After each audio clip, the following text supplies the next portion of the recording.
I think pornography gets a really bad rap. I think the best analogy I like to use is that pornography is a lot like alcohol. So if it's used in moderation, it's used in the right places, it can be a lot of fun and actually helpful. But it's when people get to be abusing alcohol that you start having problems. And I think pornography is really the same thing. I think if somebody watches a little bit of pornography with their partner, by themselves, if it gives them some ideas, if they just enjoy it and it's fun and it's something they do recreationally, I think it's great.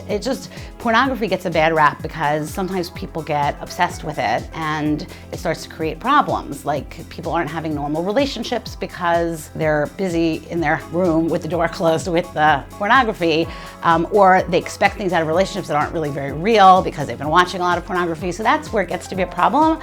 But I feel like essentially pornography is a perfectly good and useful tool for a good sex life.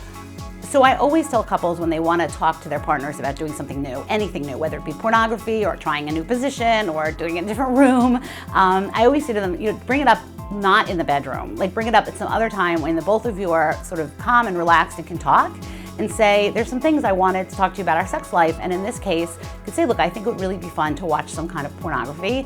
How do you feel about that? And for all you know, your partner will say, that's great, I've been watching pornography. Or they might be more hesitant, and then the question becomes like, what do we want to look at? My instinct is, in general, that women tend to like things that have more plot lines, a little more background to the pornography. A lot of the porn that's made today is just close up of the genitalia, and that works pretty well for men, but many women it doesn't work for. Now some women it does, like everybody's different.